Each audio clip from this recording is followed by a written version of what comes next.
चटनी सुनते हैं। चटनी जैसे दाल भात पे चटनी लगता है ना, मिर्ची का तीखी वाली, ये तीखी वाली चटनी है। कोई कोई शब्द ऐसा होता है ना, घाव से बहुत तेज लगता है, जिसे कहते हैं चटनी। चटनी का भजन है, वो भी भोजपुरी में है। जो सुंदर साथ को भोजपुरी आता होगा वो बहुत अच्छी से समझेंगे इस चटनी को, चटनी वाली भजन को। इस भजन को मैंने ही लिखा था अपने हिसाब से। कैसे है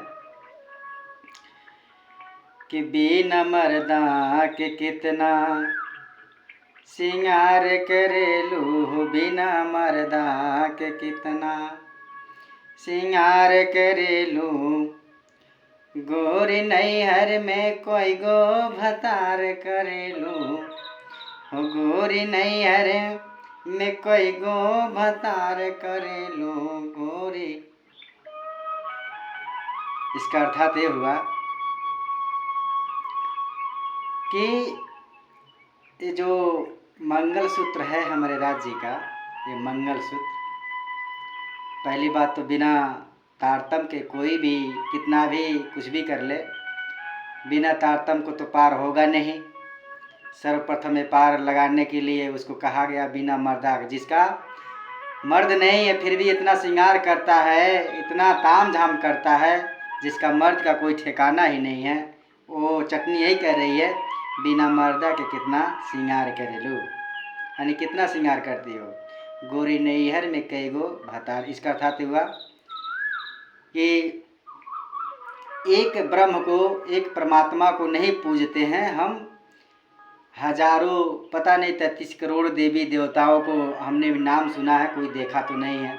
अगर नाम गिनाने लग जाए तो पता नहीं, हमें तो 100 भी याद नहीं है, लेकिन कहते हैं 33 करोड़ देवी देवता है, तो सबको लोग औरम बौरम बाबा, डी बाबा, पता नहीं कौन कौन सी बाबा को लोग पूजा सबको करते हैं। और ये क्या कह रहे हैं, बिना मर्दा के एक मर्द रखो। जो संसार का एक होता है ना, पति और पत्नी, अगर पत्नी दूसरे से नैन मटक्का करे तो मर्द को देखा जाएगा, सहन कर लेगा? नहीं करेगा। तो ये चटनी का उद्देश्य यही कह रहा है, एक पे ईमान कायम रखो। पत्थर को पूज रहे तो पत्थर के ही पूजो, तुम उसमें आस्था है तो उसी को पूजो। ये चटनी एक भाव यही कह रही है। फिर आगे क्या करे चटनी, क्रीम या पाउडर के धोई छोड़वलू, क्रीम या पाउडर के धोई छोड़वलू, उठवा के लाल चटकार करेलू, गोरी नैहर में कई गो भतार करेलू, गोरी नैहर में कई गो। इसका अर्थात ये हुआ कि हम दुनिया भर के कपड़े बदलते हैं, पाउडर से लेके हर चीज़ अपने आप को बदलते हैं, गुरु तो किया ही नहीं है, तो कितना भी कुछ कर ले उसका फल तो होने वाला नहीं है। जब तक निज नाम श्री कृष्ण जी का तारतम महामंत्र इस कान में न पड़ जाती तब तक कुछ होने वाला नहीं है। आगे क्या कहते हैं, अरे नाच देखे जालू, अरे केष्टा देखे जालू, नाच देखे जालू, अरे केष्टा देखे जालू, गोरी नए चुनरिया लसारी अइलू, गोरी नए चुनरिया लसारी अइलू, गोरी नैहर में कई गो भतार करेलू, गोरी नैहर में कई गो।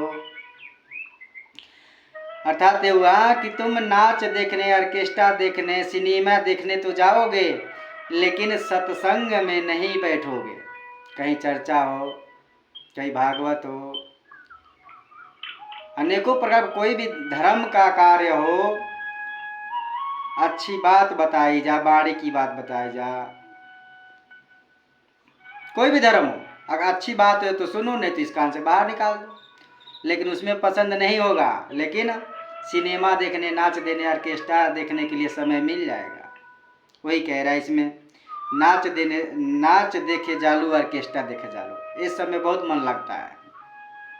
जो शिव जी सृष्टियाँ रहती है, इन सब में बहुत सुख उल्लुक आनंद मिलता है। ये कह रहा है बाड़ी। उसके वे क्या कह रहा है,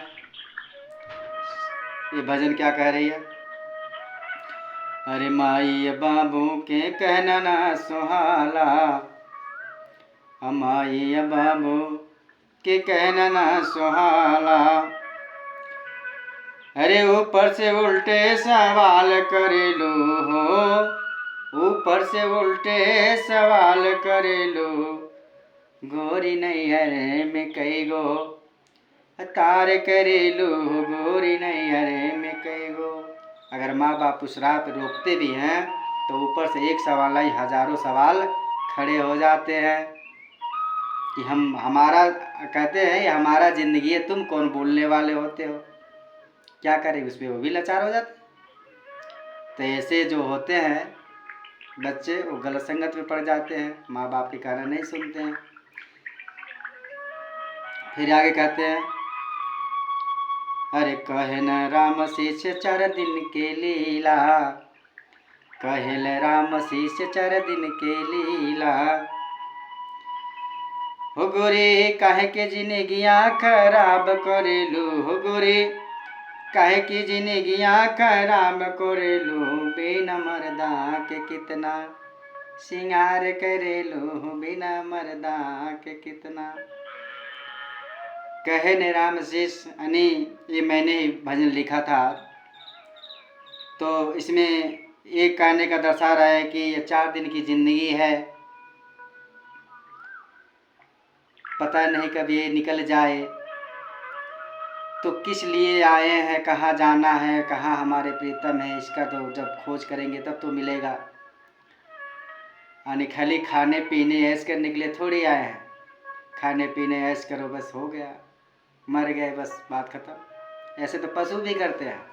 हाँ, तो हम लोगों से अच्छा तो पशु है, कम से कम शुद्ध भोजन करते हैं, शुद्ध शाकाहारी है। और ये जीव हमारी हर चीज़ के लिए स्वाद लोग ढूंढते हैं, इसमें क्या स्वाद है, इसमें क्या स्वाद है। ये स्वाद ढूंढते ढूंढते ज़िंदगी ख़त्म हो जाती है। वही हाल है, एक से जी भरता नहीं, हजारों में खुदा ढूंढते हैं। भले से प्राणनाथ प्यारे कीजिए। ये भजन कैसा लगा आप लोग ज़रूर बताइएगा। प्रणाम जी।